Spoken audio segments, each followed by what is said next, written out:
नमस्कार दोस्तों, आज की क्लास में फिर से आपका एक बार स्वागत है। और आज का हमारा टॉपिक है राजधानी दिल्ली। आज हम लोग दिल्ली के बारे में शुरू से लेकर आज तक की सारी कहानी को समझेंगे। सबसे पहले मैं आपको एक वादा करना चाहूंगा कि ये वीडियो देखने के बाद आपको दिल्ली का टॉपिक कहीं और से पढ़ने की जरूरत नहीं पड़ेगी। इसको हम बहुत ही ज्यादा डिटेल में आज समझेंगे, बिल्कुल स्टोरी लाइन की तरह। आज हम लोग जानेंगे कि सुप्रीम कोर्ट की क्या क्या जजमेंट्स थी, दिल्ली के पास कब विधानसभा थी, कब नहीं थी, दिल्ली कब यूनियन टेरिटरी बनाएगी, सारी कहानी हम लोग डिटेल में समझेंगे। इसके अलावा जो अभी रिसेंटली पार्लियामेंट ने बिल पास किया है दिल्ली को लेके, उसके बारे में भी जानेंगे। तो चलिए शुरू करते हैं दोस्तों। दिल्ली वाला टॉपिक बहुत ज्यादा इंपॉर्टेंट है यूपीएससी एंड पीसीएस मेंस के हिसाब से और प्रीलिम्स के हिसाब से भी, क्योंकि देखिए मेंस में ऑलरेडी क्वेश्चन पूछा जा चुका है इस टॉपिक से रिलेटेड, क्योंकि दिल्ली के चीफ मिनिस्टर और दिल्ली के एलजी के बीच में लड़ाई झगड़ा चलता रहता है और इसी से रिलेटेड ये क्वेश्चन भी था। तो आज की क्लास आपके लिए बहुत ज्यादा इंपॉर्टेंट है, ध्यान से सुनना। और एसएससी लेवल के जो एग्जाम्स होते हैं उसमें भी काफी सारे फैक्ट्स पूछे जा सकते हैं इस टॉपिक से, और ऑलरेडी पूछे भी जा चुके हैं। मैं आपको बताऊंगा कौन कौन से क्वेश्चन आ चुके हैं। देखिए आज हम दिल्ली के बारे में शुरू कर रहे हैं और बिल्कुल शुरू से शुरू कर रहे हैं दोस्तों। तो स्टार्ट करते हैं 1951 से। 1951 के टाइम पे क्या था कि हमारे देश के अंदर जो स्टेट्स थे ना, उनको कुछ कैटेगरीज के अंदर बांट रखा था। Part A category, part B category, part C, part D. ठीक है, इसके डिटेलिंग में आपको जाने की जरूरत नहीं है, बट आपको इतना याद रखना है कि दिल्ली उस टाइम पे क्या था, पार्ट सी कैटेगरी का स्टेट था। दिल्ली कौन सी कैटेगरी में था? पार्ट सी कैटेगरी में था। और ये भी कहा गया था, मतलब 1951 में क्या था कि दिल्ली के पास अपनी एक लेजिस्लेटिव असेंबली होगी, यानी अपनी एक विधानसभा होगी। बिल्कुल स्टार्टिंग की बात है दोस्तों, यानी जब हमारा देश आजाद हुआ उसके बाद दिल्ली के पास अपनी विधानसभा थी। फिर क्या होता है कि 1956 में एक अमेंडमेंट किया जाता है हमारे संविधान में। हमारे संविधान में एक संशोधन किया जाता है, 7th कॉन्स्टिट्यूशनल अमेंडमेंट एक्ट 1956। ये क्या करता है, ये इस चीज को एबॉलिश कर देता है, यानी ये जो part A B C D वाली कैटेगरी है इसको हटा देता है। बोलता है ये फालतू चीज है, इसकी जरूरत नहीं है। और इन्होंने बोला कि अब हमारे पास सिर्फ 2 कैटेगरी रहेंगी, अभी 4 थे, अब 2 कैटेगरी कर देगी। पहला है स्टेट्स, मतलब जो राज्य होते हैं सिर्फ स्टेट्स कहलाएंगे, और दूसरा है यूनियन टेरिटरीज। ठीक है, यूनियन टेरिटरीज यानी केंद्र शासित राज्य, मतलब प्रदेश, नॉट राज्य। तो दोस्तों इन्होंने क्या किया, इसको एबॉलिश किया और इस चीज को बनाया गया, यानी स्टेट और यूनियन टेरिटरी। प्लस इसके साथ साथ एक कानून भी बनाया गया जिसको कहा गया state reorganisation act. State reorganisation act, ठीक है, मैं शॉर्ट में रीऑर्गेनाइजेशन लिख दे रहा हूं। और यहां पे एक्ट ये भी आया था कब, 1956 में।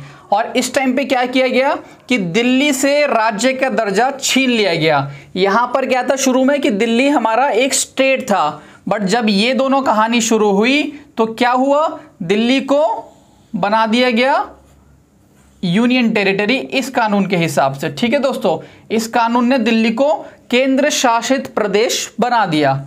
अब ये कहानी थी 1956 की। इसके बाद एक और कहानी शुरू होती है।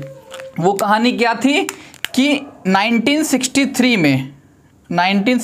में एक नया कानून बनाया जाता है जिसका नाम था government of union territory act, government of UT act 1963। और इस टाइम पे क्या बोला गया, इस टाइम पे बोला गया, अभी मैंने आपको बताया कि दिल्ली को क्या कर दिया, यूनियन टेरिटरी बना दिया। और इस एक्ट के हिसाब से क्या बोला गया कि पौंडीचेरी जो है, यानी जो पुडुचेरी है, उसके पास, पुडुचेरी भी दोस्तों यूनियन टेरिटरी ही था उस टाइम पे। ठीक है, और पुडुचेरी के इन्होंने बोला इस एक्ट ने कि पुडुचेरी के पास अपनी एक विधानसभा होगी, यानी अपनी एक लेजिस्लेटिव असेंबली होगी जो पौंडीचेरी से रिलेटेड कानून बनाएगी। इनके पास ये पावर थी। अब क्या होता है, दिल्ली भी इसी लालच में बैठा रहता है कि हम भी यूनियन टेरिटरी हैं, हम राजधानी भी हैं, तो क्या पता हमें भी ये वाला स्टेटस मिल जाए कि हमारी भी अपनी एक विधानसभा हो, ताकि हम लोग भी दिल्ली की जनता के लिए कानून बना सकें। बट ऐसा नहीं होता। ये जो एक्ट है गवर्नमेंट ऑफ यूटी एक्ट 1963, ये कहता है कि दिल्ली हमारी यूनियन टेरिटरी ही रहेगी और इनके पास ये चीज नहीं रहेगी, यानी इनके पास अपनी विधानसभा नहीं रहेगी। इनफैक्ट ये बताया गया कि दिल्ली को गवर्न कौन करेगा, प्रेसिडेंट साहब करेंगे एक एडमिनिस्ट्रेटर के थ्रू, और उनको कहा जाएगा LG यानी लेफ्टिनेंट गवर्नर के थ्रू दिल्ली को कंट्रोल किया जाएगा यूनियन के द्वारा। ये किसने कहा दोस्तों? गवर्नमेंट ऑफ यूटी एक्ट 1963 ने ये सारी कहानी बताई। तो अब इसके आगे बढ़ते हैं। जब ये सारी कहानी हो रही थी, अभी मैंने आपको बताया कि दिल्ली भी लालच में बैठा था कि हमें भी शायद से विधानसभा मिल जाएगी, क्योंकि जब स्टार्टिंग बिल्कुल हुआ था इंडिपेंडेंस के बाद तो दिल्ली के पास अपनी विधानसभा थी, बट बाद में 1956 में दिल्ली से विधानसभा छीन ली गई। तो दिल्ली इसी चक्कर में लालच में बैठा था कि क्या पता वापस मेरे को ये विधानसभा दे देंगे, बट क्या होता है, ऐसा नहीं होता। उसके बाद एक नई कमेटी बनाई जाती है 1987 में। कब की बात है? 1987। अभी मैंने आपको बताया 1951 से शुरू हुई कहानी, फिर 56 में वो एक्ट आया, फिर 63 में एक एक्ट आया। अब बात हो रही है 1987 की। 1987 में एक कमेटी बनाई जाती है जिसका नाम है बालाकृष्णन कमेटी, और इस कमेटी को एक टास्क दिया गया कि आप बताइए ये पता करके कि दिल्ली को पूर्ण राज्य का दर्जा देना चाहिए या नहीं देना चाहिए, यानी कि दिल्ली को स्टेट बनाना चाहिए या यूनियन टेरिटरी ही रहने देना चाहिए। आप कृपया करके हमारा मार्गदर्शन करिए। तो ये जो कमेटी है ये अपनी एक रिपोर्ट लेकर आती है 1987 में, और इस रिपोर्ट में ये बालाकृष्णन कमेटी कहती है कि दिल्ली को यूटी ही रहने देना है, यानी दिल्ली को राज्य नहीं बनाना। बट इन्होंने बोला कि दिल्ली एक राजधानी है, काफ़ी इंपॉर्टेंट लोकेशन है, इसलिए दिल्ली के पास अपनी एक विधानसभा होनी चाहिए, यानी अपनी एक लेजिस्लेटिव असेंबली होनी चाहिए, प्लस इसमें एक चीफ मिनिस्टर होंगे और बाकी काउंसिल ऑफ मिनिस्टर होंगे जो कि डायरेक्टली रिस्पॉन्सिबल होंगे विधानसभा को, यानी मंत्रिमंडल अगर कोई भी कदम उठाता है, कोई भी काम करता है, तो ये इसमें जवाब देंगे विधानसभा में, यानी ये आंसरेबल है विधानसभा में। और इन्होंने ये भी कहा था कि जो ये विधानसभा होगी ये इलेक्शन के थ्रू बनाया जाएगा। तो दोस्तों इसी कमेटी के बेसिस पे, बालाकृष्णन कमेटी के रिकमेंडेशन पे एक कदम उठाया जाता है 1991 में। कौन से अमेंडमेंट के थ्रू? 69th अमेंडमेंट के थ्रू। 69th अमेंडमेंट के थ्रू क्या होता है कि एक नया संशोधन किया गया हमारे संविधान में 1991 में, और ये कहा गया कि अब से दिल्ली को यूनियन टेरिटरी नहीं कहा जाएगा। यूनियन टेरिटरी के बदले क्या कहा जाएगा? इनको कहा जाएगा national capital territory of Delhi. आप इसको याद रखना कि अब दिल्ली को यूनियन टेरिटरी नहीं बोलते, दिल्ली को क्या बोलते हैं? National capital territory of Delhi, इस अमेंडमेंट के हिसाब से। और इस अमेंडमेंट ने दो नए आर्टिकल्स ऐड किए, article 239AA, article 239AA and article 239BB, sorry AB not double B, ठीक है। ये दो इंपॉर्टेंट आर्टिकल ऐड किए गए। किसने ऐड किए? ये 69th अमेंडमेंट ने इस चीज को ऐड किया। तो अब चलिए समझते हैं कि इस अमेंडमेंट में क्या था, इस आर्टिकल में क्या है, सारी कहानी एक बार फिर से समझते हैं। तो बालाकृष्णन कमेटी के आधार पर यह संशोधन किया गया था और दिल्ली को एक विधानसभा दे दी गई थी। ठीक है दोस्तों, अब स्टार्ट करते हैं इसी आर्टिकल के थ्रू। आर्टिकल मैंने बताया 239AA, ये बहुत ही ज़्यादा इंपॉर्टेंट आर्टिकल है और न्यूज़ में काफ़ी चर्चा में भी है। ये कम से कम मेरे को लगता है 7-8 सालों से लगातार न्यूज़ में आता रहता है, तो आपको ये पता होना चाहिए। ये आर्टिकल दिल्ली को एक स्पेशल स्टेटस देता है।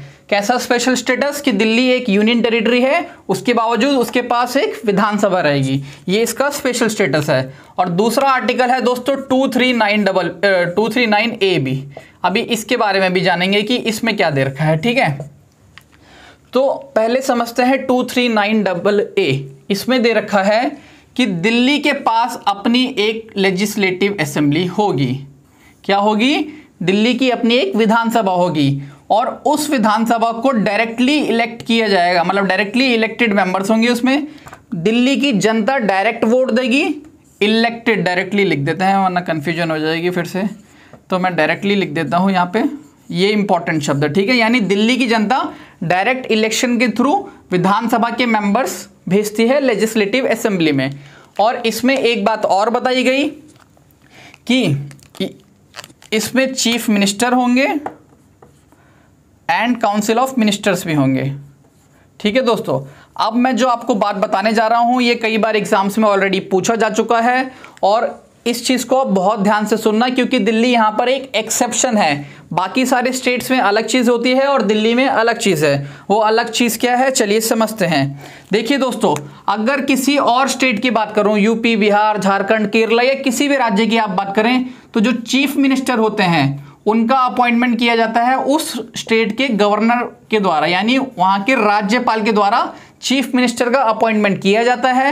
एंड जो बाकी काउंसिल ऑफ मिनिस्टर्स हैं, यानी जो बाकी स्टेट के मंत्री होते हैं, उनका अपॉइंटमेंट भी गवर्नर साहब करते हैं चीफ मिनिस्टर की एडवाइस पे, यानी अपॉइंटमेंट सिर्फ और सिर्फ गवर्नर साहब के द्वारा किया जा रहा है। बट दिल्ली एक ऐसा एक्सेप्शन है कि इनके चीफ मिनिस्टर का अपॉइंटमेंट डायरेक्टली प्रेसिडेंट साहब के द्वारा किया जाएगा, यानी एलजी जो हैं दिल्ली में लेफ्टिनेंट गवर्नर, उनके द्वारा इनका अपॉइंटमेंट नहीं होता। दिल्ली के चीफ मिनिस्टर का अपॉइंटमेंट डायरेक्टली राष्ट्रपति साहब के द्वारा किया जाता है। ये एग्जाम्स में कम से कम 10-15 बार पूछा जा चुका है, क्योंकि लोग इसमें गलत टिक कर देते हैं। क्यों करते हैं? क्योंकि उनको यही चीज़ याद रहती है कि चीफ मिनिस्टर का अपॉइंटमेंट गवर्नर करते हैं, तो वो दिल्ली के केस में भी इसी पे टिक कर देते हैं ऑप्शन पे। ये था पहला एक्सेप्शन। दूसरा एक्सेप्शन है दोस्तों कि मान लीजिए यूपी विधानसभा में टोटल 100 मेंबर्स हैं, यानी 100 सदस्य हैं। अब अगर इनको मंत्री बनाना है तो ये कितने लोगों को मंत्री बना सकते हैं, इसके ऊपर भी एक लिमिट लगा रखी है कि 15% से ज़्यादा कोई भी राज्य मंत्री नहीं बना सकता। फॉर एग्जाम्पल, अगर विधानसभा में वहाँ पे 100 सीट्स हैं तो 15 मंत्री बनाए जा सकते हैं, इंक्लूडिंग चीफ मिनिस्टर। मुख्यमंत्री को गिनकर 15 मंत्री बनाए जा सकते हैं। और ये कब ऐड किया गया था? इसको 2003 में ऐड किया गया था बाय 91st अमेंडमेंट। ठीक है, ये भी चीज़ आपको पता होनी चाहिए कि 91st अमेंडमेंट के थ्रू 15% की कैप लगाई गई थी। बट दिल्ली के केस में यहाँ पे डिफरेंट है, दिल्ली यहाँ पे एक्सेप्शन है। एक्सेप्शन क्या है कि दिल्ली के जो काउंसिल ऑफ मिनिस्टर्स हैं इनके लिए 15% की कैप नहीं है, इनके लिए 10% की कैप है। यानी कि अगर 100 मेंबर्स हैं तो सिर्फ 10 मंत्री बनाए जा सकते हैं, और दिल्ली में टोटल 70 सीट्स हैं दिल्ली की विधानसभा में, इसलिए 7 मंत्री बनाए जा सकते हैं, इंक्लूडिंग चीफ मिनिस्टर साहब। तो ये दोनों एक्सेप्शंस आपको पता होने चाहिए। अब दोस्तों, अब भी बात करी चीफ मिनिस्टर और काउंसिल ऑफ मिनिस्टर की, और यह भी बताया गया कि दिल्ली में एक एलजी भी होंगे। अब चलिए समझते हैं इन तीनों का रिलेशन क्या है इस आर्टिकल के हिसाब से, कि ये जो आर्टिकल है ये क्या कहता है कि चीफ मिनिस्टर और काउंसिल ऑफ मिनिस्टर का क्या काम है। तो ये आर्टिकल साफ साफ कहता है कि जो चीफ मिनिस्टर हैं और जो काउंसिल ऑफ मिनिस्टर हैं ये लोग एडवाइस देते हैं। एडवाइस किसको देते हैं? एलजी साहब को। दिल्ली में अगर कोई काम करना है तो काउंसिल ऑफ मिनिस्टर यानी दिल्ली का जो मंत्रिमंडल है ये अपनी सलाह देता है दिल्ली के एलजी को। एलजी फिर इनकी सलाह के हिसाब से काम करते हैं। इसमें लिखा हुआ है to aid and advice the lieutenant governor of Delhi. कौन करेगा aid and advice? Council of minister. तो दोस्तों अब देखिए, इसमें दो चीजें हैं। पहला है कि इन्होंने जो बोला, कि इन्होंने जो एडवाइस दी, इन्होंने एडवाइस मानी और फाइल पे साइन कर दिया और अप्रूवल दे दिया। बट अगर यहाँ पे डिस्प्यूट होता है कि इन्होंने जो एडवाइस दी और एलजी साहब ने बोला आपकी एडवाइस हमें पसंद नहीं आई, आप फालतू काम बता रहे हैं, हम आपकी बात नहीं सुनेंगे, तो क्या होगा? अगर दोनों के बीच में डिस्प्यूट आता है तो इस आर्टिकल के हिसाब से इस मैटर को भेज दिया जाएगा राष्ट्रपति साहब के पास। किसके पास? हमारे प्रेसिडेंट साहब के पास भेज दिया जाएगा कि राष्ट्रपति साहब, अब हम दोनों के बीच में डिस्प्यूट हो गया है, तो जो भी ये टॉपिक है, जो भी ये कानून बनाना चाह रहे हैं, जो भी ये काम करना चाह रहे हैं, इसमें अब आप फैसला लीजिए। यानी राष्ट्रपति साहब अब फैसला लेंगे और राष्ट्रपति साहब जो फैसला लेंगे फिर वही एलजी साहब मान लेते हैं। बट दोस्तों, इस आर्टिकल में एक एक्सेप्शन भी दे रखा है। वो एक्सेप्शन क्या है कि अगर कोई अर्जेंट सिचुएशन आ जाती है, यानी बहुत इमरजेंसी टाइप सिचुएशन आ जाती है और एलजी साहब के पास इतना टाइम नहीं है कि वो राष्ट्रपति साहब के डिसीजन का वेट करें। यानी कि अब देखिए, राष्ट्रपति बहुत बिजी पद है, यानी बहुत बिजी रहते हैं। अब खाली दिल्ली के लिए तो है नहीं, बाकी सारे राज्यों का भी काम देखना होता है, पार्लियामेंट के बिल्स को साइन करना होता है, तो इनको टाइम लग सकता है कि इनकी बात सुनने में टाइम लगेगा। तो एलजी साहब को अगर लगता है कि मैटर अर्जेंट है, काफ़ी अर्जेंट चीज़ है, इनका वेट नहीं कर पा रहे तो ये अपनी मर्जी से फैसला ले सकते हैं, और जो ये फैसला लेंगे फिर वही फाइनल हो जाएगा। क्या हो जाएगा? फाइनल हो जाएगा। इसका मतलब क्या हुआ कि चीफ मिनिस्टर और काउंसिल ऑफ मिनिस्टर जब इनको सलाह देंगे तो ये अर्जेंट का बहाना देके अपने आप से साइन कर सकते हैं। ये इनके बीच में डिस्प्यूट शुरू हो गया। डिस्प्यूट क्यों शुरू हो गया? क्योंकि मंत्रिमंडल जो बोल रहा है एलजी साहब उसको नहीं सुन रहे हैं। अब दोस्तों आर्टिकल 239AA में एक बात और दे रखी है। वो बात क्या है कि दिल्ली की जो विधानसभा है वो अपने से रिलेटेड यानी दिल्ली से रिलेटेड कानून बना सकती है सभी मैटर्स पे। इसमें कुछ एक्सेप्शंस हैं, अभी हम बात करते हैं। देखिए इसमें बोला गया, पहले मैं आपको एक नई चीज बता रहा हूं, इसको ध्यान से सुनना। एक होता है स्टेट लिस्ट, एक होता है कॉन्करेंट लिस्ट, एक होता है यूनियन लिस्ट। ठीक है, स्टेट लिस्ट, यूनियन लिस्ट और कॉन्करेंट लिस्ट। तो दोस्तों ये हमारे संविधान में दे रखा है। मैं इससे रिलेटेड आर्टिकल आपको बता देता हूं। आर्टिकल 246 हमारे संविधान का क्या कहता है? आर्टिकल 246 कहता है कि हमारे संविधान के अंदर 7th शेड्यूल है। उस 7th शेड्यूल में 3 लिस्ट दे रखी हैं, state list, union list and concurrent list. Article 246 कहता है कि 7th शेड्यूल में 3 लिस्ट हैं, state, union, concurrent. State list के अंदर जितने भी सब्जेक्ट्स हैं, जितने भी टॉपिक्स हैं, उस पे कानून कौन बनाएगा? स्टेट की विधानसभा बनाएगी। यानी राज्य के अंदर जो विधानसभा है वो स्टेट लिस्ट से रिलेटेड कानून बना सकती है। फॉर एग्जाम्पल स्टेट लिस्ट के अंदर है दोस्तों एग्रीकल्चर, तो अगर एग्रीकल्चर से रिलेटेड कोई कानून बनाना है तो वो स्टेट की लेजिस्लेटिव असेंबली बनाएगी। अब दूसरा है यूनियन लिस्ट। यूनियन लिस्ट के अंदर जितने टॉपिक्स हैं, जितने सब्जेक्ट्स हैं, उन पे कानून कौन बनाएगा? भारत का पार्लियामेंट बनाएगा, यानी भारत का संसद बनाएगा। तो दोस्तों इसमें क्या कैसे टॉपिक्स होते हैं? For example foreign affairs, railways, ठीक है, ऐसे टॉपिक जो एक तरह से पूरे भारत के लिए बनाए जाते हैं। तो ऐसे टॉपिक पे कानून कौन बनाएगा? सिर्फ और सिर्फ भारत की संसद बनाएगी। अब कुछ टॉपिक्स ऐसे होते हैं जिनको कॉन्करेंट लिस्ट के अंदर रखा जाता है। कॉन्करेंट लिस्ट का मतलब क्या होता है कि ऐसे टॉपिक्स जिन पे स्टेट की विधानसभा भी कानून बना सकती है और यूनियन का पार्लियामेंट भी बना सकता है। For example education. एजुकेशन हमारा दोस्तों कॉन्करेंट लिस्ट के अंदर है। उसके बाद क्या है? फॉरेस्ट। फॉरेस्ट भी हमारा क्या है? कॉन्करेंट लिस्ट के अंदर है। तो एजुकेशन, फॉरेस्ट से रिलेटेड कोई कानून बनाना है तो कौन बनाएगा? यूनियन भी बना सकता है, स्टेट भी बना सकता है। तो ये सारी चीजें कहां दे रखी है? आर्टिकल 246 में दे रखी है। अब चलिए इसको समझते हैं दिल्ली के हिसाब से।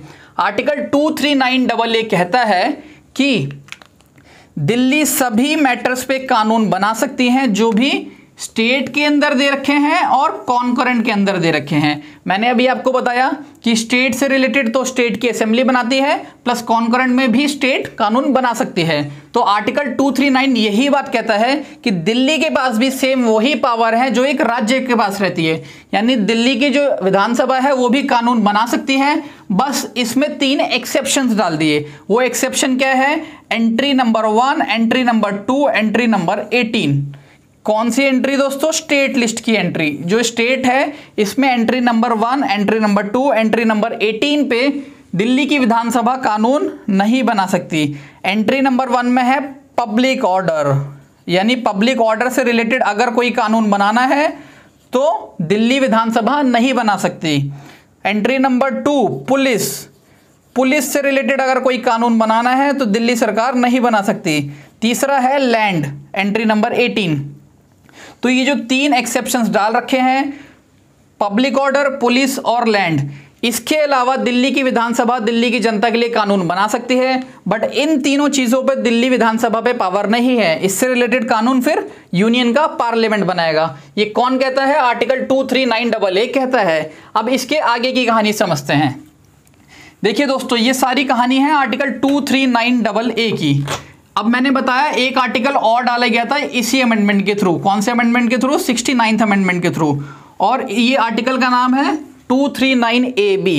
आर्टिकल 239AB कहता है कि दिल्ली के अंदर जो सरकार है, चीफ मिनिस्टर हैं, काउंसिल ऑफ मिनिस्टर हैं, मतलब जो भी ये काम कर रहे हैं, अगर ये सही से करते जा रहे हैं तो ठीक, बट जिस दिन राष्ट्रपति साहब को लगेगा कि दिल्ली सरकार सही से काम नहीं कर रही है, कॉन्स्टिट्यूशनल मतलब कॉन्स्टिट्यूशन के हिसाब से काम नहीं कर रही है, कॉन्स्टिट्यूशनल फेलियर आ गया है, तो दिल्ली की विधानसभा को, दिल्ली के चीफ मिनिस्टर को, हर एक चीज को राष्ट्रपति साहब सस्पेंड कर सकते हैं। यानी एक तरह से राष्ट्रपति शासन आप इसको समझ सकते हैं। इसमें क्या क्या पावर है इनके पास कि राष्ट्रपति साहब दिल्ली की विधानसभा को सस्पेंड कर सकते हैं अगर ये कॉन्स्टिट्यूशन के हिसाब से काम नहीं करती। मतलब राष्ट्रपति साहब के ओपिनियन में अगर राष्ट्रपति साहब को लगता है कि दिल्ली अब सही से काम नहीं कर रही है, इनके बस के बाहर हो गई ये सारी कहानी, तो ये डायरेक्टली इसको अपने अंदर रख सकते हैं, यानी प्रेसिडेंट रूल लगा सकते हैं। ये बात दे रखी है आर्टिकल 239AB। प्रेसिडेंट रूल दोस्तों आपको पता है वैसे आर्टिकल 356 में है हमारे कॉन्स्टिट्यूशन के, बट दिल्ली के लिए आर्टिकल 239AB। ये प्रेसिडेंट रूल यहाँ पे वर्ड नहीं है, मैं आपको एक एग्जांपल देके समझा रहा हूँ कि राष्ट्रपति साहब अपने कंट्रोल में कर लेंगे और दिल्ली विधानसभा, दिल्ली मंत्रिमंडल, मुख्यमंत्री सबको सस्पेंड कर देंगे। तो ये सारी कहानी है 239AB। अब वापस से आते हैं हम कि डिस्प्यूट जो चल रहा था एलजी साहब में, कि एलजी साहब अपनी मर्जी से साइन कर दे रहे थे सारी चीज और दिल्ली की उनकी बात नहीं मान रहे थे। किसकी बात? मंत्रिमंडल की। अपनी मर्जी से सारे काम कर रहे थे। 3 एक्सेप्शंस आपको याद रखने हैं, पब्लिक ऑर्डर, पुलिस और लैंड। अब दोस्तों क्या होता है, ये सारी कहानी सही चल रही होती है। अभी देखो मैंने आपको बताया कि एलजी जो है ये दिक्कत दे रहे हैं दिल्ली सरकार को क्योंकि ये उनकी बात नहीं सुन रहे, और जो एलजी है इनका अपॉइंटमेंट कौन करता है? केंद्र सरकार, यानी ये सेंट्रल गवर्नमेंट के एजेंट होते हैं। सेंट्रल गवर्नमेंट जो बोलती है एलजी साहब वही काम करते हैं। अगर ये ऐसा काम नहीं करते तो एलजी को हटा दिया जाता है, फिर दूसरा एलजी बना देंगे। तो इसलिए इनकी मजबूरी है कि वही काम करें जो सेंट्रल गवर्नमेंट इनसे कहे करने को। तो दोस्तों क्या होता है, अभी देखिए, अभी दिल्ली के अंदर केजरीवाल की सरकार है, मतलब केजरीवाल साहब जो आम आदमी पार्टी के हैं उनकी सरकार है। बट पहले क्या था, मोस्टली, हमेशा ऐसा नहीं हुआ बट मोस्टली क्या होता था कि दिल्ली के अंदर मान लो कांग्रेस की सरकार है, फॉर एग्जाम्पल शीला दीक्षित जी जब दिल्ली की मुख्यमंत्री थी तो सेंट्रल पे भी कौन था? कांग्रेस था, मनमोहन सिंह जी की सरकार थी। तो सेंटर और दिल्ली और सेंटर दोनों में कौन था? कांग्रेस। इसलिए ये वाला डिस्प्यूट आता ही नहीं था कि एलजी साहब मना करें, क्योंकि यहाँ भी कांग्रेस का काम चल रहा है, यहाँ भी कांग्रेस का चल रहा है, तो लड़ाई तो होनी ही नहीं है। बट जब केजरीवाल साहब आए तो क्या हुआ, डिस्प्यूट शुरू हो गया कि एलजी साहब उनकी बात नहीं सुन रहे। प्लस 2015 में क्या होता है, मिनिस्ट्री ऑफ होम अफेयर्स एक नोटिफिकेशन जारी करती है। मिनिस्ट्री ऑफ होम अफेयर्स यानी हमारा गृह मंत्रालय, ये क्या करता है, एक नोटिफिकेशन जारी करता है और कहता है कि सर्विसेज भी दिल्ली सरकार के उससे बाहर है रेंज से, यानी सर्विसेज से रिलेटेड अगर कोई फैसला लेना है तो वो कौन लेगा? यूनियन गवर्नमेंट लेगी।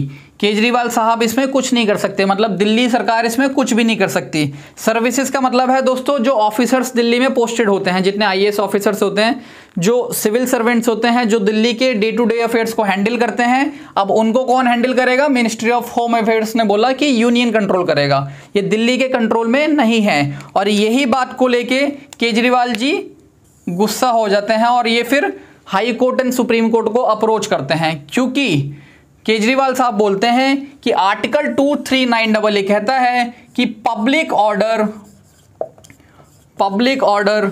पुलिस एंड लैंड के अलावा सारी चीजें दिल्ली सरकार के अंदर हैं। इसका मतलब वो कहते हैं कि ऐसा कहीं भी नहीं लिखा इस आर्टिकल में कि सर्विसेज केजरीवाल साहब नहीं संभाल सकते। ये दिल्ली सरकार के पास पावर है कि सर्विसेज को संभालें, क्योंकि सिर्फ और सिर्फ 3 एक्सेप्शंस हैं जो दिल्ली सरकार नहीं कर सकती, पब्लिक ऑर्डर, पुलिस और लैंड।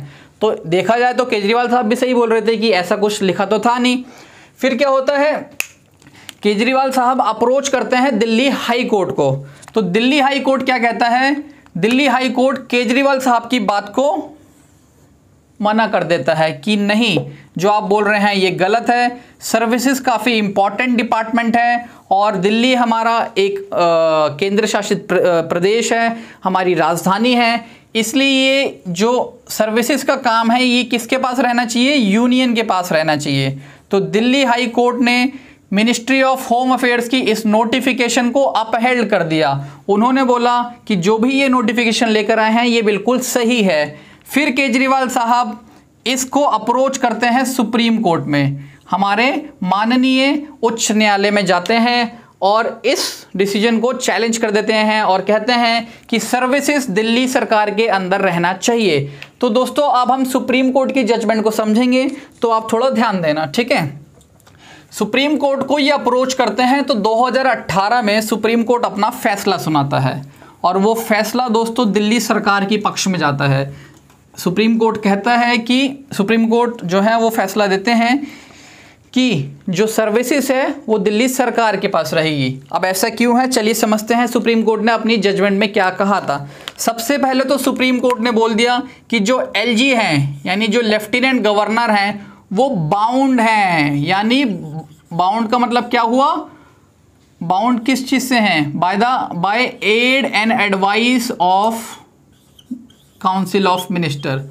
अभी मैंने बताया कि एलजी क्या कर रहे थे, अपनी मर्जी से साइन कर रहे थे, फाइल्स को आगे भेज रहे थे, मतलब अप्रूवल अपन हिसाब से दे रहे थे, जो मंत्रिमंडल बोल रहा था वो नहीं सुन रहे थे। बट सुप्रीम कोर्ट ने बोल दिया कि आप बाउंड हैं, आपको बात माननी ही पड़ेगी, आपके पास कोई दूसरा ऑप्शन नहीं है। एलजी साहब सुप्रीम कोर्ट में मतलब इनकी तरफ से बोला जाता है कि जज साहब मेरे को आर्टिकल 239 ने ही ये पावर दी है कि मैं अपनी मर्जी से फैसला ले सकूं। तो सुप्रीम कोर्ट कहता है वो कैसे, जरा हमें भी समझाओ। तो ये कहते हैं कि इसी आर्टिकल में दे रखा है कि अगर कोई डिस्प्यूट आता है दिल्ली सरकार में और एलजी के बीच में तो ये मैटर कहां पे जाएगा, प्रेसिडेंट के पास जाएगा। और अगर प्रेसिडेंट साहब के पास उतना टाइम नहीं है कि वो जल्दी से इसको पास कर दें तो एलजी को लगता है कि अर्जेंट बात है तो वो अपनी मर्जी से फैसला ले सकते हैं। उनकी अपनी कुछ डिस्क्रिशनरी पावर्स हैं, यानी उनको किसी से पूछने की ज़रूरत नहीं है, वो अर्जेंट मैटर को अपने हिसाब से डील कर सकते हैं और ये पावर दे रखी है इसी आर्टिकल के अंदर। तो सुप्रीम कोर्ट कहते हैं अच्छा भाई आप कुछ ज़्यादा ही पढ़ के आ गए आर्टिकल 239 को। तो सुप्रीम कोर्ट कहता है चलिए अब हम पढ़ के दिखाते हैं आर्टिकल 239 तो सुप्रीम कोर्ट कहता है कि आपने 3 एक्सेप्शंस नहीं पढ़े, लगता है कि एक्सेप्शंस क्या है, public order, police. Supreme court कहता है कि 3 एक्सेप्शंस दे रखे हैं, public order, police and land. तो ये जो आपकी डिस्क्रिशनरी पावर्स है ये सिर्फ और सिर्फ इन्हीं कैटेगरी में यूज कर सकते हो आप। यानी अगर इनसे रिलेटेड कोई बात है, इनसे रिलेटेड कुछ वो एडवाइस देते हैं तब आप अपनी डिस्क्रिशनरी पावर को यूज करिए, इसके बाहर आपका कोई दायरा नहीं है। इसके बाहर सिर्फ और सिर्फ दिल्ली सरकार जो भारत की मतलब दिल्ली की जनता ने चुना है वही फैसला लेंगे, क्योंकि ये एक डेमोक्रेसी है। दिल्ली की जनता ने जिसको पावर दिया है फैसला भी उसको लेने का हक है। यही सुप्रीम कोर्ट ने अपने ऑर्डर में कहा। इसके अलावा सुप्रीम कोर्ट ने कहा, मैं एग्जैक्ट वर्ड लिख रहा हूं दोस्तों, ये आप अपने आंसर में यूज कर सकते हैं। सुप्रीम कोर्ट ने कहा एलजी साहब आपको फैसिलिटेटर का काम करना है, फैसिलिटेटर का काम करना है प्लस ऑब्स्ट्रक्ट नहीं करना जो भी दिल्ली का काम चलता है। इसका मतलब क्या हुआ कि दिल्ली के काम में आपको एक तरह से अगर कोई अच्छी चीज हो रही है तो उसमें अपना योगदान दीजिए, फैसिलिटेट करिए उस काम को, ना कि उस काम में बाधा बनिए, यानी ऑब्स्ट्रक्ट मत करिए। ये दोनों वर्ड सुप्रीम कोर्ट के ही बताए गए हैं, तो आप इसको आंसर में लिखेंगे तो आपको हाफ मार्क्स एक्स्ट्रा मिलेंगे दोस्तों। तो आप ऐसे कह सकते हैं कि एलजी साहब को बाउंड कर दिया गया by the aid and advice of the council of minister, plus supreme court ने कहा कि एलजी साहब कृपया करके फैसिलिटेटर का काम करिए, ऑब्स्ट्रक्ट मत करिए दिल्ली गवर्नमेंट की डे टू डे अफेयर्स को। इसके अलावा सुप्रीम कोर्ट ने कहा कि आप जो राष्ट्रपति साहब के पास हर एक फाइल को भेज देते हैं ऐसा बिल्कुल भी नहीं करना। कोई बहुत ज़्यादा अर्जेंट फाइल है, कोई एक्सेप्शन है, उसी को आप भेजिए। ऐसे राष्ट्रपति साहब को बार बार परेशान मत करिए, ऐसे बार बार डिस्प्यूट क्रिएट करके कि आप इनकी बात आपको पसंद नहीं है, आपने राष्ट्रपति साहब के पास भेज दिया। तो सुप्रीम कोर्ट ने बोला ऐसा बिल्कुल नहीं करना। एंड इसके अलावा सुप्रीम कोर्ट ने दिल्ली सरकार से भी बोला कि डे टू डे अफेयर्स, यानी जब दिल्ली का जो एडमिनिस्ट्रेशन होता है, दिल्ली सरकार का जो डेली काम होता है, एडमिनिस्ट्रेशन होता है, डे टू डे अफेयर्स, अगर आप हर फाइल एलजी के पास भेजेंगे तो वो डिस्प्यूट करेंगे। तो सुप्रीम कोर्ट ने बोला डे टू डे अफेयर्स जो आपका डेली का काम है उसको एलजी साहब के पास भेजने की ज़रूरत ही नहीं है। कुछ इंपॉर्टेंट फाइल्स हैं तो एलजी साहब के पास भेजिए, वरना आप मत भेजिए। आपको हमारे संविधान ने पावर दे रखी है कि आप दिल्ली की जनता के लिए काम करिए फ्री माइंड से।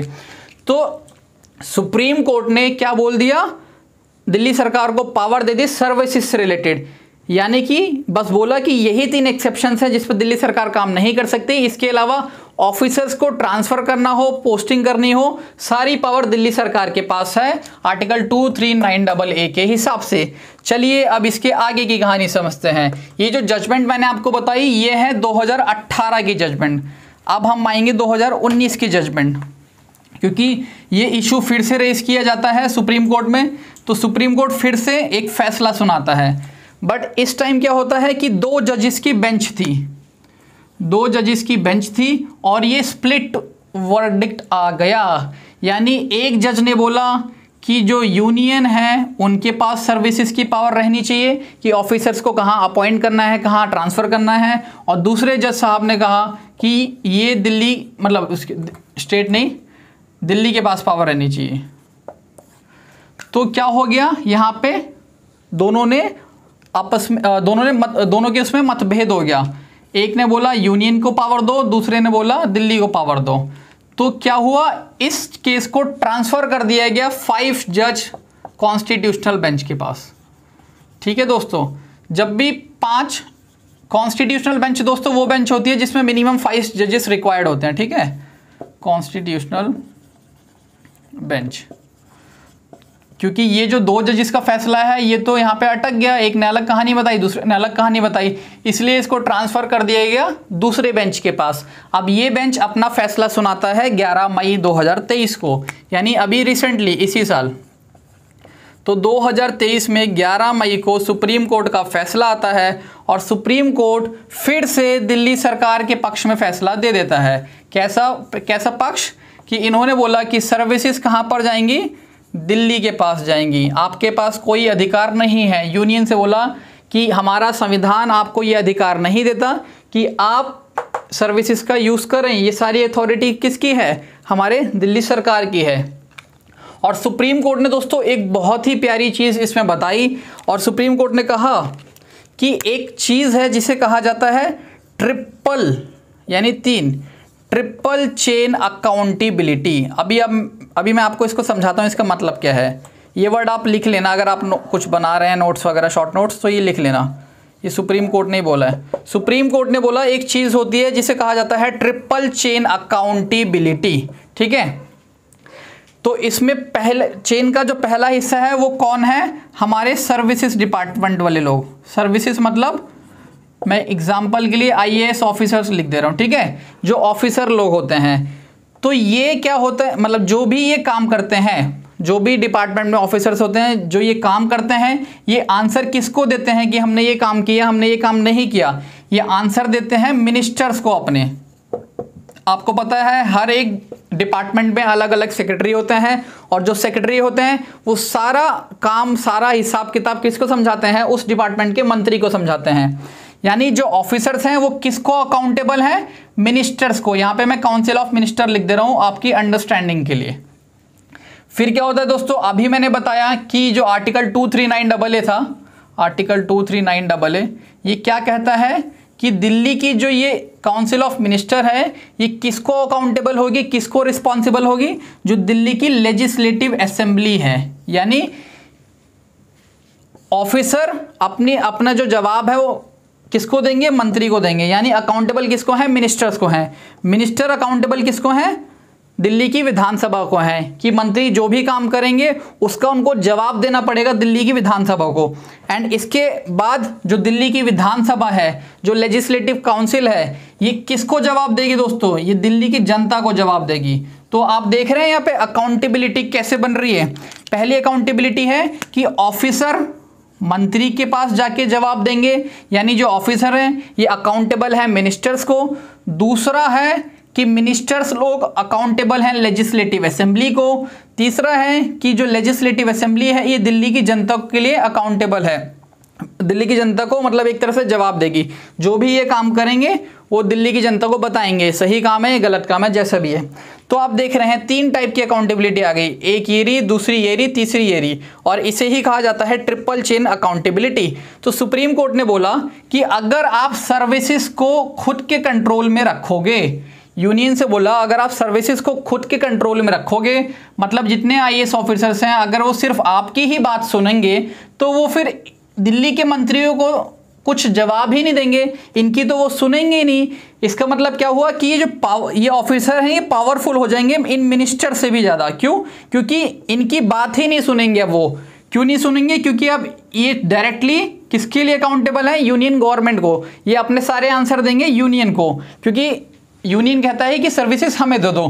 तो सुप्रीम कोर्ट यही कहता है कि अगर ऑफिसर लोग सारे केंद्र को रिपोर्ट करेंगे तो ये जो ये मंत्री हैं इनको तो ये अकाउंटेबिलिटी, ये वाला जो पहला वाला स्टेप ये तो खत्म हो गया।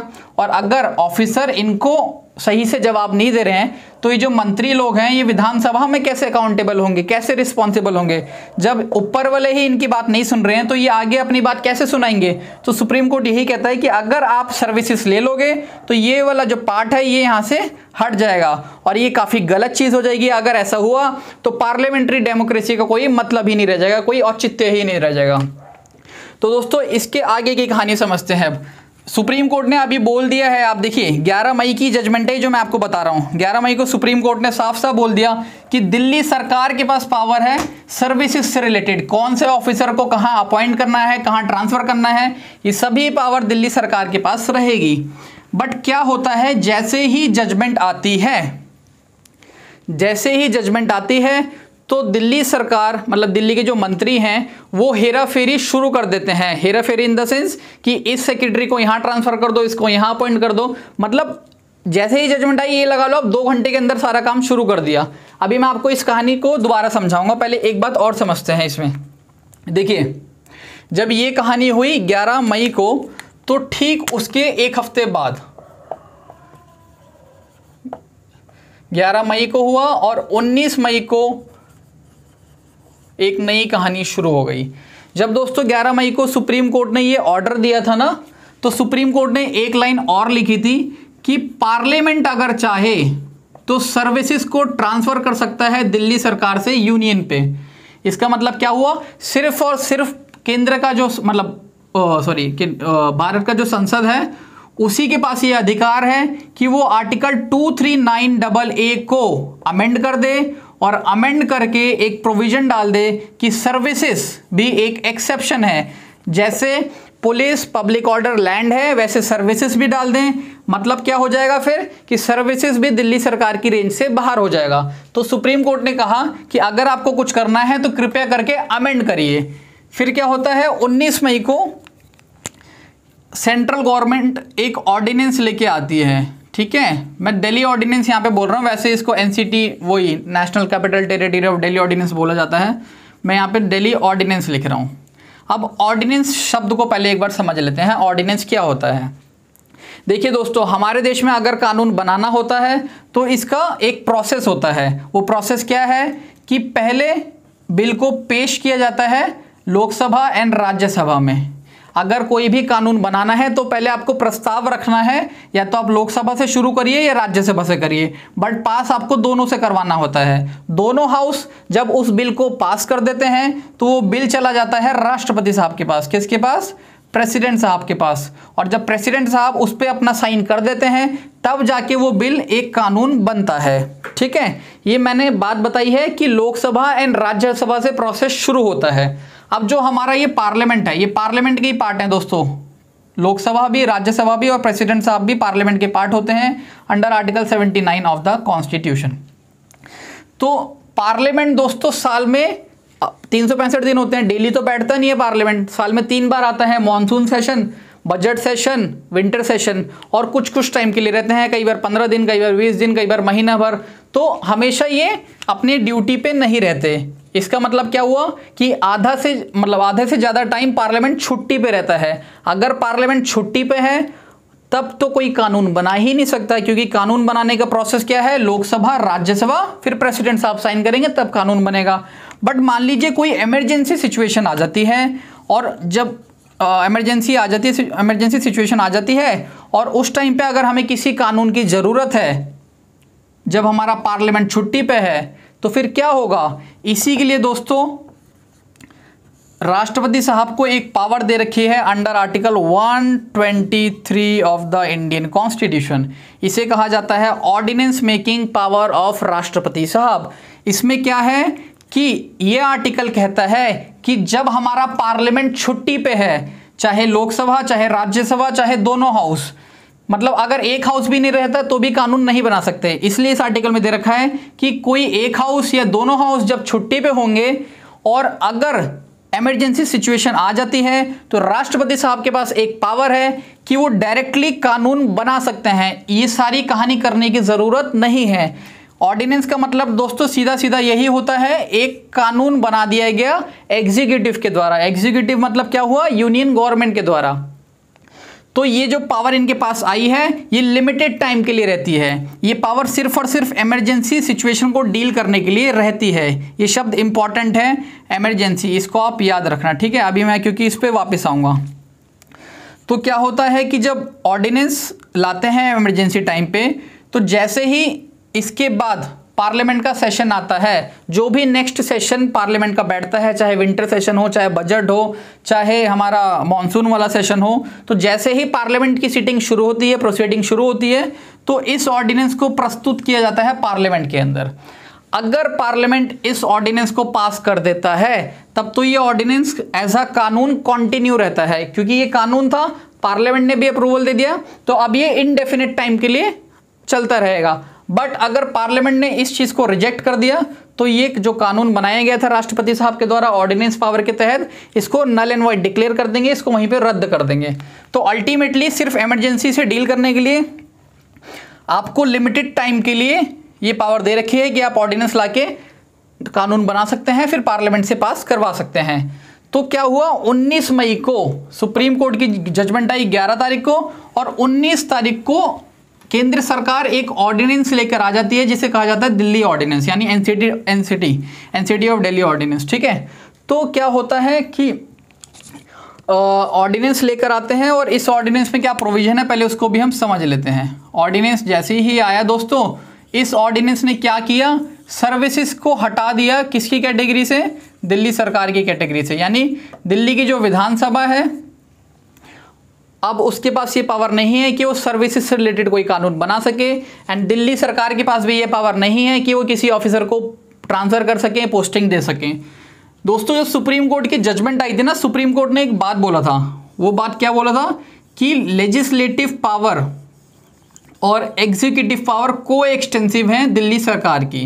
इसका मतलब क्या हुआ को एक्सटेंसिव का, कि जो दिल्ली की विधानसभा है, दिल्ली की जो लेजिस्लेचर है, मैं यहाँ पे लेजिस्लेचर लिख देता हूँ पहले, दिल्ली का जो लेजिस्लेचर है, इनके पास जितनी भी पावर हैं कानून बनाने की, उतनी ही पावर है एग्जीक्यूटिव के पास कानून को इम्प्लीमेंट करने की। यानी कि जो भी कानून दिल्ली की विधानसभा बनाएगी, दिल्ली की सरकार उसको इम्प्लीमेंट कर सकती है। ये को एक्सटेंसिव इन नेचर है। को एक्सटेंसिव का मतलब यही हुआ को, कि जितनी पावर आपको कानून बनाने की है उतनी ही पावर आपको कानून को इम्प्लीमेंट करने की है। पहले क्या था, सर्विसेज दिल्ली के पास था, मतलब ऐसा सच कहीं एग्जैक्ट वर्ड नहीं लिखा था कि सर्विसेज है, बट एक्सेप्शन 3 ही थे, पब्लिक ऑर्डर, पुलिस और लैंड। इसका मतलब यही होता है कि सर्विसेज दिल्ली के पास था। तो सुप्रीम कोर्ट कहता है कि दिल्ली सरकार उन 3 चीज़ों को छोड़ के, पुलिस, पब्लिक ऑर्डर, लैंड को छोड़ के हर एक टॉपिक पे कानून बना सकती है, और जो भी वो कानून बनाएगी वो को एक्सटेंसिव इन नेचर है एग्जीक्यूटिव पावर के साथ। इसका मतलब उस कानून को एग्जीक्यूटिव के द्वारा इंप्लीमेंट किया जा सकता है, ठीक है। अब जो ये ऑर्डिनेंस आया था दोस्तों, इसमें क्या कहानी हुई, इस सर्विसेज को यहाँ से हटा दिया गया। कहाँ से हटा दिया गया कि अब दिल्ली की विधानसभा कानून नहीं बना सकती, और कानून नहीं बना सकती तो ऑटोमेटिकली क्या हो गया कि वो ट्रांसफ़र वगैरह भी नहीं कर सकते। प्लस इसमें क्या बोला गया, इसमें बोला गया कि एक स्टैट्यूटरी बॉडी बनाई जाएगी। इस कानून के हिसाब से दोस्तों एक स्टैट्यूटरी बॉडी बनाई जाएगी। स्टैट्यूटरी बॉडी वो बॉडी होती है जिसको एक कानून के तहत बनाया जाता है। एक कानून के द्वारा जिस बॉडी का गठन हो उसे स्टैट्यूटरी बॉडी कहते हैं। इस बॉडी का नाम है दोस्तों, मैं शॉर्ट फॉर्म में लिख रहा हूँ बट फुल फॉर्म बता रहा हूँ, देखो, national capital civil services authority, national capital civil services authority, ठीक है। ये एक बॉडी बनाई गई और यही बॉडी रिकमेंड करेगी सर्विसेज से रिलेटेड मतलब ये बॉडी बताएगी कि किसको ट्रांसफर करना है, किसको अपॉइंट करना है, किसको कहाँ भेजना है, कहाँ नहीं भेजना। और ये रिकमेंड कर रही है दोस्तों, सिर्फ रिकमेंड किसको कर रही है, दिल्ली के एलजी साहब को, यानी दिल्ली के जो लेफ्टिनेंट गवर्नर है उनको ये अपनी रिकमेंडेशन देंगे कि इन ऑफिसर को यहाँ रखो, इनको यहाँ रखो, इनको यहाँ भेजो, इनको यहाँ से हटा दो। ये सारी कहानी ये सिर्फ रिकमेंड करेंगे, यानी ऑर्डर नहीं दे रहे हैं, बस एक प्रस्ताव रख रहे हैं, ठीक है। और ये कहा गया कि जो ये बॉडी है इसके चेयरमैन होंगे दिल्ली के चीफ मिनिस्टर, एंड इसमें टोटल 3 मेंबर्स होंगे।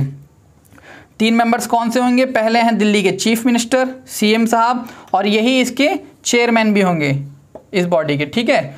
दूसरा इन्होंने बोल दिया कि चीफ सेक्रेटरी जो दिल्ली के मुख्य सचिव हैं, और तीसरे मेंबर इसमें है प्रिंसिपल सेक्रेटरी होम डिपार्टमेंट के।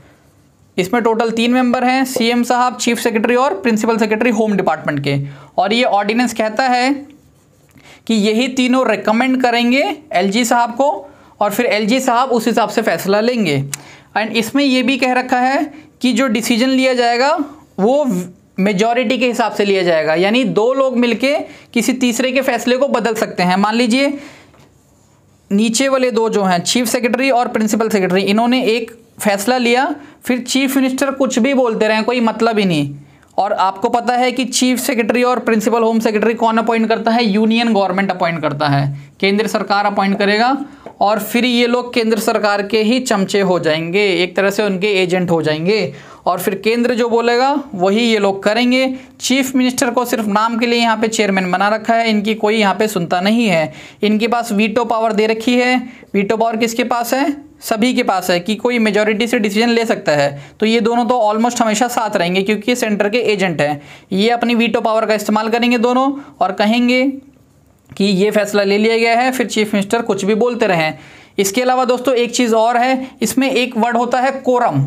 कोरम का मतलब होता है कि आपको कितनी अटेंडेंस चाहिए इस मीटिंग को शुरू करने के लिए। 3 मेंबर टोटल हैं, तो अगर 2 लोग भी प्रेजेंट हैं तो आप मीटिंग में फैसला ले सकते हैं, तीसरे की ज़रूरत नहीं है। तो आप देख सकते हैं यहाँ पे भी केंद्र के पास पावर आ गई, क्योंकि ये दोनों आपस में ही फैसला ले लेंगे। केजरीवाल साहब आए चाहे ना आए, कोई मतलब नहीं। इसके अलावा ये जो रिकमेंड कर रहे हैं ये भी एलजी साहब माने या ना माने उनकी मर्जी है। ये पावर भी किसने दे दी, ऑर्डिनेंस ने दे दी।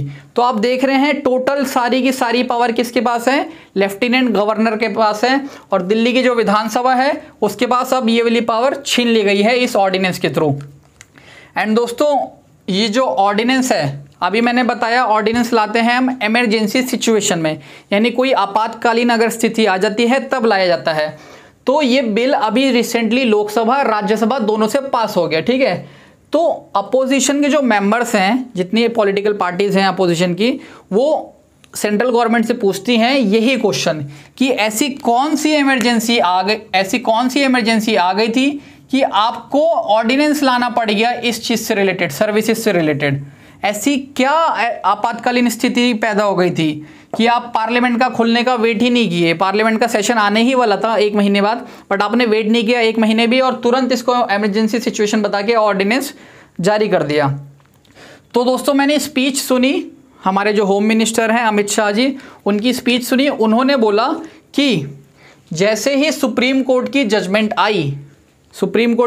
आई 11 तारीख को, तो क्या हुआ कि जो दिल्ली सरकार है इन्होंने छेड़खानी शुरू कर दी। छेड़खानी कहाँ से शुरू कर दी, ऑफिसर्स को ट्रांसफ़र करना, उनके पद से हटाना, एक डिपार्टमेंट से हटा के दूसरे में डालना।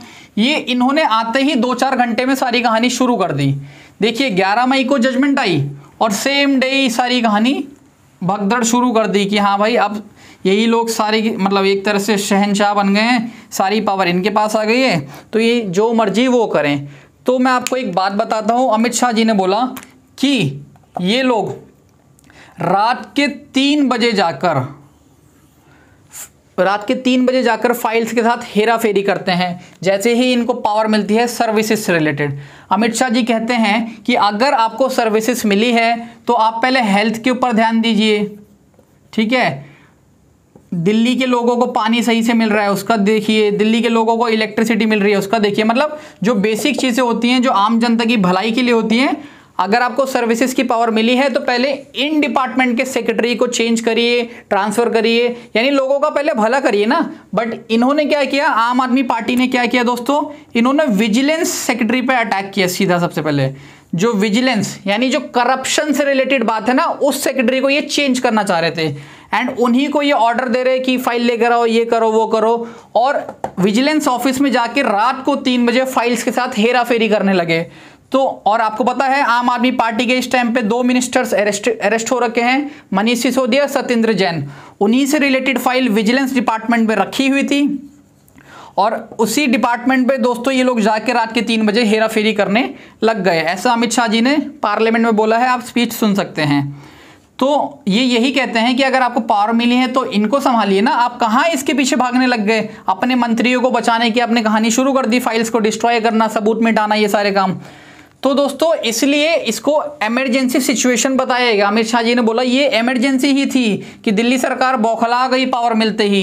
उन्होंने सीधा ऑफिसर को ये भेज देना, वहां भेज देना, उसको डांट फटकार करना, फाइल मंगवाना, ये सारी कहानी शुरू कर दी और इसी के चलते भारत सरकार को ऑर्डिनेंस लेकर आना पड़ा। एंड दोस्तों अब ये ऑर्डिनेंस जो है ये बिल में एक तरह से कन्वर्ट हो जाएगा क्योंकि लोकसभा राज्यसभा दोनों ने इसको पास कर दिया है। अब एक बहुत ही इंपॉर्टेंट क्वेश्चन है जो मैं आपसे पूछना चाह रहा हूं और इस क्वेश्चन के बाद हम इस क्लास को एंड करेंगे, मतलब इस क्लास का एंड हो जाएगा। देखिए दोस्तों, एक क्वेश्चन है जो केजरीवाल साहब हमेशा उठाते रहते हैं इसको एज अ मुद्दा अपना, कि दिल्ली को स्टेटहुड का दर्जा मिलना चाहिए। स्टेटहुड का मतलब क्या हुआ, और ये मैं आपको आंसर राइटिंग के पर्सपेक्टिव से भी बताऊंगा। 3 पॉइंट्स हाँ में, 3 पॉइंट्स ना में, कि दर्जा मिलना चाहिए या दर्जा नहीं मिलना चाहिए। ठीक है, स्टेटहुड का मतलब हो गया कि दिल्ली को पूर्ण राज्य का दर्जा मिलना चाहिए या नहीं मिलना चाहिए। जब इनिशियली हमारा देश आज़ाद हुआ था 1951, जब मैंने आपको स्टार्टिंग में बताया था, तो दिल्ली एक राज्य था और दिल्ली के पास अपनी विधानसभा थी। तो दोस्तों यही क्वेश्चन पूछते हैं, मतलब यही क्वेश्चन उठाते हैं बार बार कि दिल्ली को फिर से एक बार पूर्ण राज्य बना दो ताकि दिल्ली सही से डेवलप हो सके, सही से काम कर सके। बट क्या होता है कि अब इसमें 2 चीज़ें हैं, आप इसको सपोर्ट कर सकते हैं, आप इसको मना कर सकते हैं कि नहीं दिल्ली को राज्य बनाना है, दिल्ली को राज्य नहीं बनाना है। बट इससे पहले आपको एक छोटी सी चीज़ समझनी पड़ेगी। देखिए मैंने आपको बताया कि एक चीज़ होती है UT, that is union territory. अब यूनियन टेरिटरी दोस्तों क्यों बनाया जाता है, सबको राज्य क्यों नहीं बनाया गया? जब स्टेट रीऑर्गेनाइजेशन एक्ट आया 1956 में, तो कुछ जगह को यूनियन टेरिटरी बना दिया एंड बाकी मोस्टली स्टेट्स बना दिए, राज्य बना दिए। तो ऐसा क्यों कि कुछ को आपने यूनियन टेरिटरी के तौर पे छोड़ दिया? फॉर एग्जांपल दिल्ली, तो ऐसा क्या था दिल्ली में कि आपने ऐसा छोड़ दिया, या ऐसा क्या था बाकी यूनियन टेरिटरीज में कि आपने उसको यूटी बनाया, स्टेट क्यों नहीं बनाया? तो देखिए दोस्तों, यूटी बनाने के ना बेसिकली मतलब काफ़ी पॉइंट्स होते हैं कि ये रीज़न है वो रीज़न है, बट इसके 3 ब्रॉड पॉइंट्स हैं, एक एक करके समझते हैं।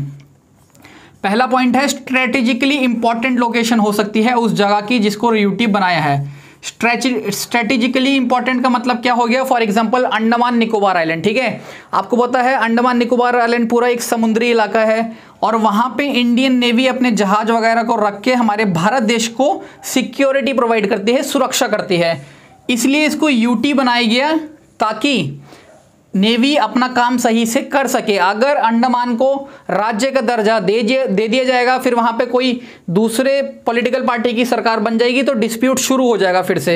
इसी के चलते दोस्तों कुछ जगह इंपॉर्टेंट होती हैं, उनको केंद्र सरकार अपने कंट्रोल में रखना चाहती है ताकि एक तरह से सिक्योरिटी बनी रहे। दूसरा पॉइंट हो गया, पहला है स्ट्रेटेजिकली इंपॉर्टेंट लोकेशन थी इसलिए यूटी बना दिया। दूसरा है कि वहां की पॉपुलेशन बहुत कम थी, यानी स्मॉल पॉपुलेशन।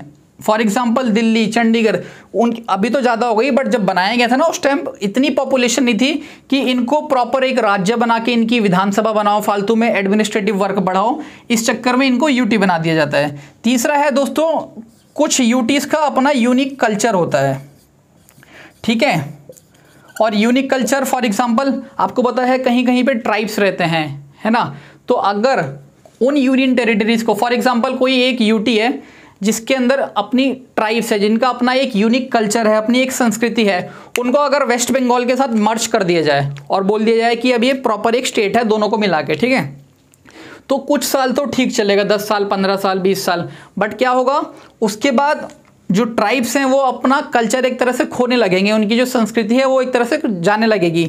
और बंगाली बनने शुरू हो जाएंगे लोग। वेस्ट बंगाल गए हैं तो वहीं से सारी, देखिए मेजॉरिटी तो वेस्ट बंगाल है, अब यहाँ के जो ट्राइब्स जाएंगे वो तो स्मॉल क्वांटिटी में होंगे, तो मोस्टली फिर क्या होगा, कन्वर्ट हो जाएंगे, सारे के सारे बंगाली बन जाएंगे। तो इन्हीं 3 पॉइंट्स की वजह से यूटी बनाया जाता है। स्ट्रेटेजिकली इंपॉर्टेंट, पॉपुलेशन बहुत कम है, या कहीं का यूनिक कल्चर है, ठीक है। अब इस क्वेश्चन पे वापस आते हैं कि दिल्ली को स्टेटहुड बनाना चाहिए या नहीं। पहले हम बात करेंगे यस, दिल्ली को पूर्ण राज्य का दर्जा देना चाहिए। क्यों देना चाहिए, चलिए जानते हैं। देखिए दोस्तों, पहला पॉइंट मैं इसमें आपसे डिस्कस करना चाहूँगा कि दिल्ली जो है अब इसकी पॉपुलेशन बढ़ चुकी है और ये एक डेवलप सिटी बन चुकी है। यहाँ पे काफ़ी सारे लोग अलग अलग स्टेट से काम करने आते हैं, बहुत ज़्यादा भीड़ हो गई है।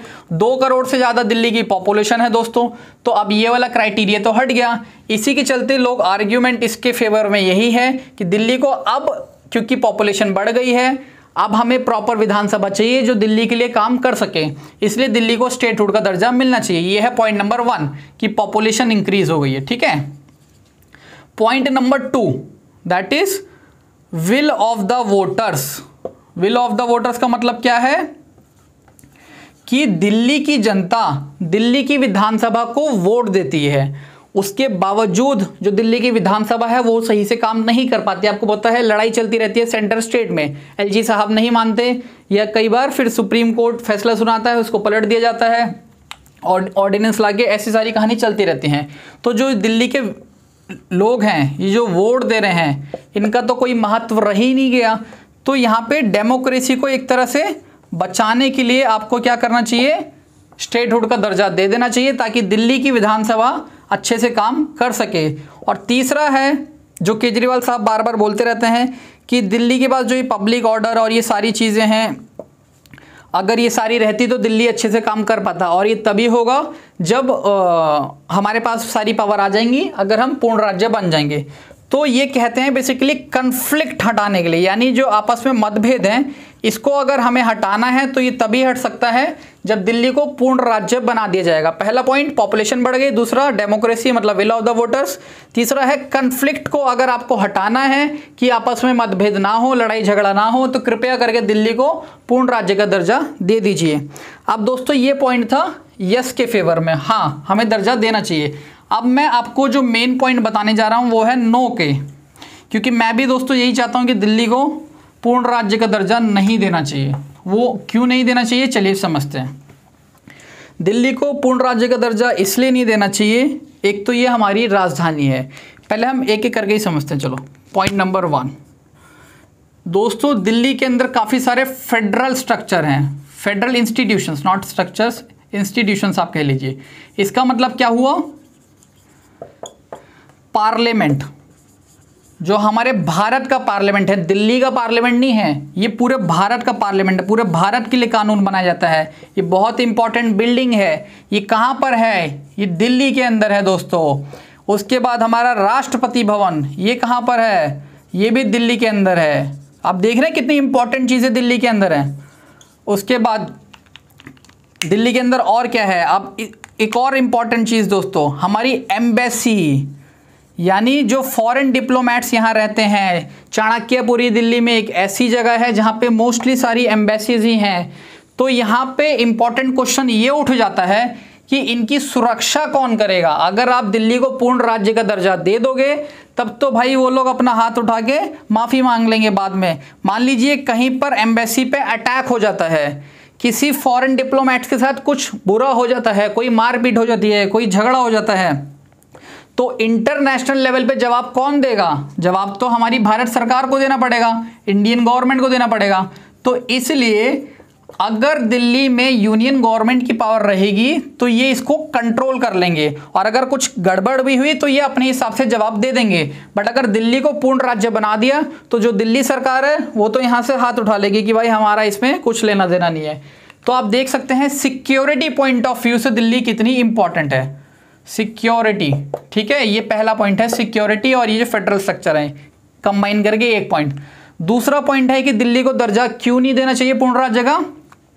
ये दोस्तों नेशनल कैपिटल है, मतलब हमारी राजधानी है, पूरे भारत की राजधानी है, तो इसके साथ एक इमोशनल सेंटीमेंट जुड़ा हुआ है लोगों का।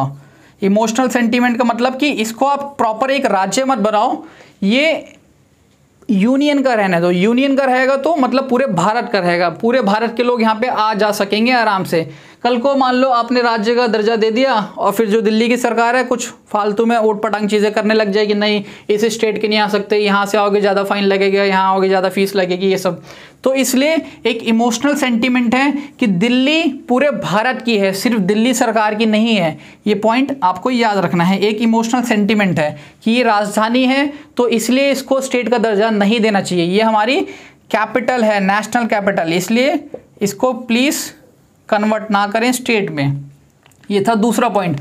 और तीसरा सबसे इंपॉर्टेंट पॉइंट है दोस्तों, जो कि है बालाकृष्णन कमेटी से रिलेटेड। मैंने अभी आपको जब क्लास के शुरू में एक चीज़ बताई थी कि 1987 में एक कमेटी बनाई गई, बालाकृष्णन कमेटी। और वो कमेटी क्यों बनाई गई थी आपको रीज़न बताया था मैंने।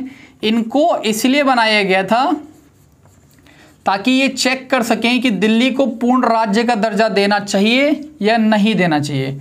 और मैंने आपको उस टाइम भी बताया था कि इस कमेटी ने बोल दिया था कि दिल्ली को पूर्ण राज्य का दर्जा नहीं देना चाहिए, दिल्ली को एक यूनियन टेरिटरी ही रखना चाहिए। यानी कि जिस कमेटी को ये टास्क दिया गया था ये चेक करने का कि आपको स्टेटहुड बनाना है या नहीं बनाना, उन्होंने ही मना कर दिया था। उन्होंने बोला था कि नहीं, आपको हम यूनियन टेरिटरी बनाएंगे। अब देखिए दोस्तों, इस कमेटी की रिकमेंडेशन के बाद ही दिल्ली के पास विधानसभा आई। आपको मैंने बताया था अभी 69th अमेंडमेंट 91 में जो आया था वो इसी कमेटी के रिकमेंडेशन पे आया था। यानी दिल्ली के माँ बाप कौन हैं, दिल्ली की जो विधानसभा ही किसने बनवाई है, बालाकृष्णन कमेटी। यही हमारे कर्ता धर्ता हैं, इन्हीं की रिकमेंडेशन पे विधानसभा बनाई गई थी, यही इनके माता पिता हैं। अब आज के डेट में केजरीवाल साहब अपने माता पिता के विरोध में जा रहे हैं। इसका मतलब क्या हुआ कि वो बोल रहे हैं कि इसको पूर्ण राज्य का दर्जा दे दो, जो कि इनके माता पिता इन द सेंस कि बालाकृष्णन कमेटी ने साफ साफ मना किया था कि दिल्ली को स्टेटहुड का दर्जा नहीं देना चाहिए, ये हमारी राजधानी है, इसको एज अ यूटी ही रखना चाहिए। यानी इन लोगों की अब लालच बढ़ गई है कि इतनी पावर इनको दे दी गई थी कि अपनी सरकार चला सके, बट अब इनको और पावर चाहिए, जो कि खराब चीज़ है। उम्मीद करता हूं दोस्तों आपको ये सारी कहानी आज बहुत अच्छे से समझ आई होगी। मैंने कोशिश करी है कि मैंने पहले देखो दोस्तों मैं खुद भी एक यूपीएससी एस्पिरेंट हूँ, मतलब मैं भी यूपीएससी की तैयारी करता हूँ। तो मैंने इसको बहुत डिटेल्ड वे में इसको मैंने रिसर्च करी है, पहले खुद समझा है, फिर आपको आज समझाया है। जितना मैंने आपको बताया है मैं आपको गारंटी देता हूँ किसी एक वीडियो में आपको यूट्यूब में ये नहीं मिल सकता कि 1951 से सारी कहानी शुरू हुई और हमारे आज तक का जो ऑर्डिनेंस है हमने इसको समझा, सुप्रीम कोर्ट की जजमेंट जानी।